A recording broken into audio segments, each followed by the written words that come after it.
ಇರುವ ನಾನಲ್ಲ, ಎಲ್ಲ ಅರ್ಥ ಆಗಿಲ್ಲ. ರಾಜ್ಯದ ಮಂತ್ರಿಗಳು, ಏನು ಹೇಳಿ? ಹಾಂ, ನಾನಲ್ಲ, ಅವ್ರು ಯಾರೋ ವಾಶ್ರೂಮ್ಗೆ ಹೋಗಿದ್ದಾರೆ, ನಾನು ಕೂತ್ಕೊಂಡಿದ್ದೀನಿ. ವಾಶ್ರೂಮ್ಗೆ ಹೋಗೋರು ಹಾಕಿರ್ಬೇಕು ನೋಡೋ.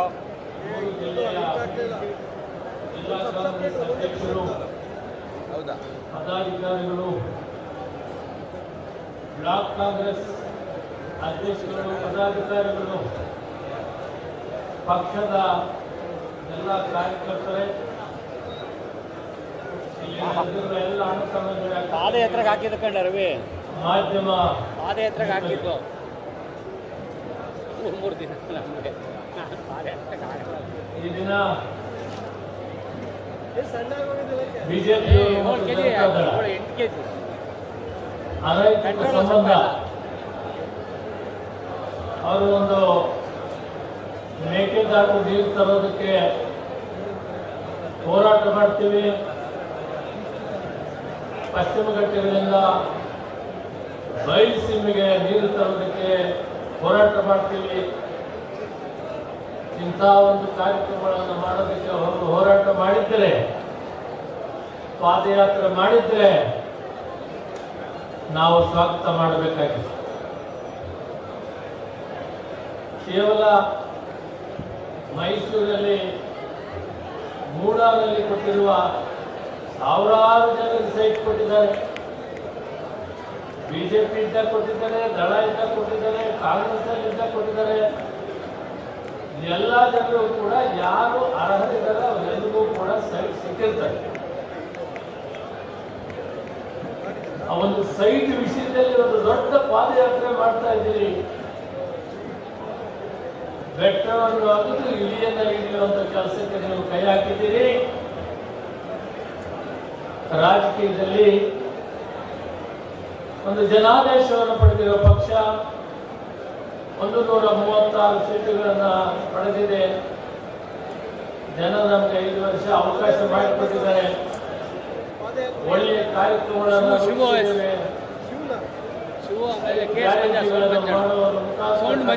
ವ್ಯಕ್ತಿಗಳಿಗೆ ನೆಮ್ಮದಿಯಾದಂಥ ಜೀವನ ಅವಕಾಶವನ್ನು ಮಾಡಿಕೊಟ್ಟಿದ್ದೇವೆ. ನೀವು ಕೇಂದ್ರ ಸರ್ಕಾರ ಮಕ್ಕಳ ಸೇರಿ ಅವರ ಜೊತೆ ಸೇರಿ ಗೌರವಾನ್ವಿತ ರಾಜ್ಯಪಾಲರಿಗೆ ಒತ್ತಾಯಿಸುತ್ತದೆ. ಸಂಬಂಧವಾದಂತಹದ್ದನ್ನ ನೋಟಿಸ್ ಅನ್ನು ಕೊಡುವಂತ ಕೆಲಸವನ್ನು ಮಾಡಿದರೆ ನಾವು ಸಚಿವ ಸಂಪುಟ ಸಂಪೂರ್ಣವಾಗಿ ಅದನ್ನ ವಾಪಸ್ ತೆಗೆದುಕೊಳ್ಬೇಕು ಅಂತ ಹೇಳಿದ್ದೇವೆ.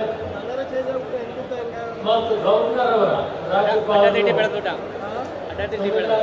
ಎತ್ತರವಾದಂತಹ ಸ್ಥಾನ, ರಾಜ್ಯದಲ್ಲಿ ಪ್ರಥಮ ಪ್ರಜೆ ಅವರು ಮಾಡುವಂತ ಕಾಲದಲ್ಲಿ ಆ ನಿರ್ಣಯಗಳು ಶಾಶ್ವತವಾಗಿರುತ್ತವೆ. ಅದು ಕೇವಲ ಒಂದು ಸೈಟ್ ವಿಷಯಕ್ಕೆ ಈ ರಾಜ್ಯದಲ್ಲಿ ಜನಾದೇಶವನ್ನು ಪಡೆದ ಸರ್ಕಾರ ಮತ್ತು ಮುಖ್ಯಮಂತ್ರಿಗಳು, ಉಪಮುಖ್ಯಮಂತ್ರಿಗಳು ಇವರ ಬಗ್ಗೆ ನೀವು ನೋಟಿಸ್ ಅನ್ನು ಕೊಡುವಂತ ಕೆಲಸವನ್ನು ಮಾಡಿದಿರಲಿಲ್ಲ. ಇದು ಸಮಂಜಸವಲ್ಲ. ಈ ರಾಜ್ಯದ ಜನ ಇದನ್ನು ಒಪ್ಪೋದಿಲ್ಲ. ಅದಕ್ಕೆ ಒಂದು ಕಮಿಟಿ ಅಪಾಯಿಂಟ್ಮೆಂಟ್ ಮಾಡಿದ್ದಾರೆ.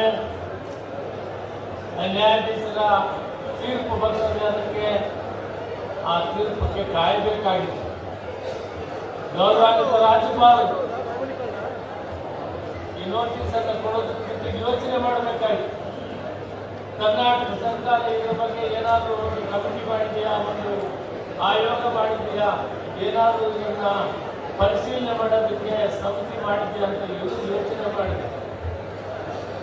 ಒಬ್ಬ ನ್ಯಾಯಾಧೀಶರ ನೇತೃತ್ವದಲ್ಲಿ, ದೇಸಾಯಿ ಅವರ ನೇತೃತ್ವದಲ್ಲಿ ಮಾಡಿರುವ ಕಮಿಟಿ ಇದ್ರೂ ಕೂಡ ಆ ರಿಪೋರ್ಟ್ ಬರೋವರೆಗೂ ತಡಿಬೇಕಾಗಿತ್ತು. ನೋಟಿಸ್ ಕೊಡಬೇಕಂತ ರಿಪೋರ್ಟ್ ಅಲ್ಲಿ ಮಾನ್ಯ ಮುಖ್ಯಮಂತ್ರಿ ಸಿದ್ದರಾಮಯ್ಯ ಪಾತ್ರ ಇದೆಯಾ ಇಲ್ಲ ಅಂತ ಬರ್ತಿತ್ತು. ಅದಾದ ಮೇಲೆ ತಾವು ತೀರ್ಮಾನ ತೆಗೆದುಕೊಳ್ಬೇಕಾಗಿತ್ತು. ಇವತ್ತು ಕಾನೂನು ಬಾಹಿರವಾಗಿದೆ, ಅಸಂಬದ್ಧವಾಗಿದೆ. ಮಾನ್ಯ ಮುಖ್ಯಮಂತ್ರಿಗಳಿಗೆ ಯಾವ ತರವಾದಂಥ ಸಂಬಂಧನೂ ಇಲ್ಲ. ಗವರ್ನರ್ ಅವರು ಈ ತೀರ್ಮಾನವನ್ನು ನಾವು ವಾಪಸ್ ತೆಗೆದುಕೋಬೇಕು ಅಂತ ಹೇಳಿದ್ದೇವೆ. ಮತ್ತು ಇವತ್ತೇನು ಪಾದಯಾತ್ರೆ ಮಾಡ್ತಾ ಇದ್ದಾರೆ ಸ್ವಾಮಿ ಅವರು ಸವಿಸ್ತಾರವಾಗಿ ಅದ್ರ ಬಗ್ಗೆ ಹೇಳಿದ್ದಾರೆ. ನಾನು ಹೆಚ್ಚಿಗೆ ಹೇಳಕ್ ಹೋಗಲ್ಲ. ಈ ಸಂಬಂಧ ಶಾಶ್ವತವಾಗಿರೋದಿಲ್ಲ. ಕೆಲವೇ ದಿನ ಈ ಸಂಬಂಧ ಇರುತ್ತದೆ. ಎಣ್ಣೆಯನ್ನು ನೀರು ಬೆಳೆಯೋದಿಲ್ಲ. ಆ ರೀತಿ ಜನತಾದಳ ಬಿಜೆಪಿ ಯಾವತ್ತೂ ಕೂಡ ಒಂದಾಗಿರಕ್ಕಾಗದೆ ಸಾಧ್ಯವೇ. ಅವರ ಸಿದ್ಧಾಂತಗಳೇ ಬೇರೆ, ದೇವೇಗೌಡರ ಸಿದ್ಧಾಂತಗಳೇ ಬೇರೆ. ಬಹುತೇಕ ಜ್ಞಾಪಕ ಮಾಡ್ಕೋಬೇಕು. ಈಗಾಗಲೇ ಸ್ವಾಮಿ ಹೇಳಿ ಕಾಂಗ್ರೆಸ್ ಪಾರ್ಟಿ ಈಗಾಗ ದೇವೇಗೌಡರನ್ನ ಪ್ರಧಾನಮಂತ್ರಿ ಮಾಡಿದಂಥದ್ದು ಕಾಂಗ್ರೆಸ್ ಪಾರ್ಟಿ. ಕುಮಾರಸ್ವಾಮಿ ಅವರ ಮುಖ್ಯಮಂತ್ರಿ ಕೂಡ ಮಾಡಿದ್ದು ಕಾಂಗ್ರೆಸ್ ಪಾರ್ಟಿ. ಕಾಂಗ್ರೆಸ್ ಪಾರ್ಟಿ ಯಾವತ್ತೂ ಕೂಡ ಜಾತ್ಯತೀತ ಪಕ್ಷಗಳಿಗೆ ಬೆಂಬಲವಾಗಿ ನಿಂತಿದ್ದಂಥ ಸಂದರ್ಭ.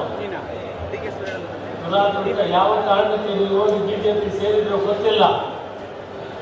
ಆದರೆ ದೇವೇಗೌಡರ ಒಂದು ಜಾತ್ಯತೀತ ತತ್ವ, ಅವರ ಸಿದ್ಧಾಂತಗಳು, ಅವರಿಗೆ ವಿರುದ್ಧವಾಗಿರುವಂಥ ತೀರ್ಮಾನಗಳು ಇವಾಗಿವೆ. ನಾನು ಇಷ್ಟೇ ತಮಗೆ ಹೇಳಕ್ಕೆ ಇಷ್ಟಪಡ್ತೀನಿ. ಬಹಳ ಹಗುರವಾಗ್ತೀರಿ ಸಾರ್ವಜನಿಕರ, ರಾಜ್ಯದ ಜನರ, ರಾಷ್ಟ್ರದ ಜನರ ಭಾವನೆಗಳಲ್ಲಿ, ಮನಸ್ಸಿನಲ್ಲಿ. ನೀವು ಮಾಡೋ ಹೋರಾಟ ಈ ರಾಷ್ಟ್ರದ ಅಭಿವೃದ್ಧಿಗೆ, ರಾಜ್ಯದ ಸಮಗ್ರ ಅಭಿವೃದ್ಧಿಗೆ, ಒಂದು ನೀರಾವರಿಗೆ, ಒಂದು ಸರ್ವತೋಮುಖ ಅಭಿವೃದ್ಧಿಗಾಗಿ ಪಾದಯಾತ್ರೆ ಮಾಡಿದರೆ ಜನ ತಮ್ಮನ್ನು ಸ್ವಾಗತ ಮಾಡ್ತಾ ಇದ್ದಾರೆ. ಮೂಡಾನಲ್ಲಿ ಯಾವುದೋ ಒಂದು ಸೈಟ್ ಕೊಟ್ಟಿದ್ದಾರೆ ಅನ್ನೋ ವಿಷಯಕ್ಕೆ ನೆಪ ಇಟ್ಕೊಂಡು ಈ ಸರ್ಕಾರದ ತೆಗಿಬೇಕು ಅಂತ ಚಿಂತನೆ ಮಾಡಿ ತಾವು ಈ ಕೆಲಸಕ್ಕೆ ಕೈಯಾಗಿದ್ದೀರಿ. ಇದು ಆಗೋದಿಲ್ಲ. ಜನಾದೇಶವನ್ನು ಪಡೆದಿರುವ ಸರ್ಕಾರ, ಇದನ್ನು ಯಾರು ತೆಗೆಯೋಕ್ಕಾಗೋದಿಲ್ಲ. ಜನರು ನಮ್ಮ ಜೊತೆಯಲ್ಲಿದ್ದಾರೆ. ಕಾಂಗ್ರೆಸ್ ಸರ್ಕಾರ 5 ವರ್ಷ ಪೂರ್ತಿ ನಡೆಸ್ತದೆ. ಸಿದ್ದರಾಮಯ್ಯನವರು ಇದರಲ್ಲಿ ನಿರಾಪರಾಧಿ ಇದ್ದಾರೆ. ಯಾವುದರಲ್ಲಿ ಕೂಡ ಅವರ ಪಾತ್ರ ಇಲ್ಲ, ಅವರ ಪತ್ರ ಬರೆದಿಲ್ಲ, ಅವರು ರೆಕಾರ್ಡ್ ಮಾಡಿಲ್ಲ. ಇಂಥದಕ್ಕೆ ಕೈ ಹಾಕಿದ್ದೀರಿ ತಾವು.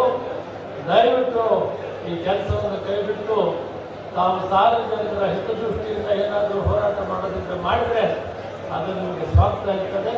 ಇಂಥ ಕ್ಷುಲ್ಲಕ ಕಾರಣಗಳಿಗೆ ಪಾದಯಾತ್ರೆ ಮಾಡಿ ನೀವು ಬಹಳ ಅಮಲರಾಗ್ತೀರಿ. ಇದನ್ನು ಮಾಡಬೇಡಿ ಅಂತ ಈ ಸಂದರ್ಭದಲ್ಲಿ ಹೇಳ್ತಾ, ಇದನ್ನೆಲ್ಲ ಕೂಡ ಮೆಚ್ಚಿ ನಿಲ್ಲುವಂಥ ಆದೇಶವನ್ನು ಜನ ನಮಗೆ ಕೊಟ್ಟಿದ್ದಾರೆ.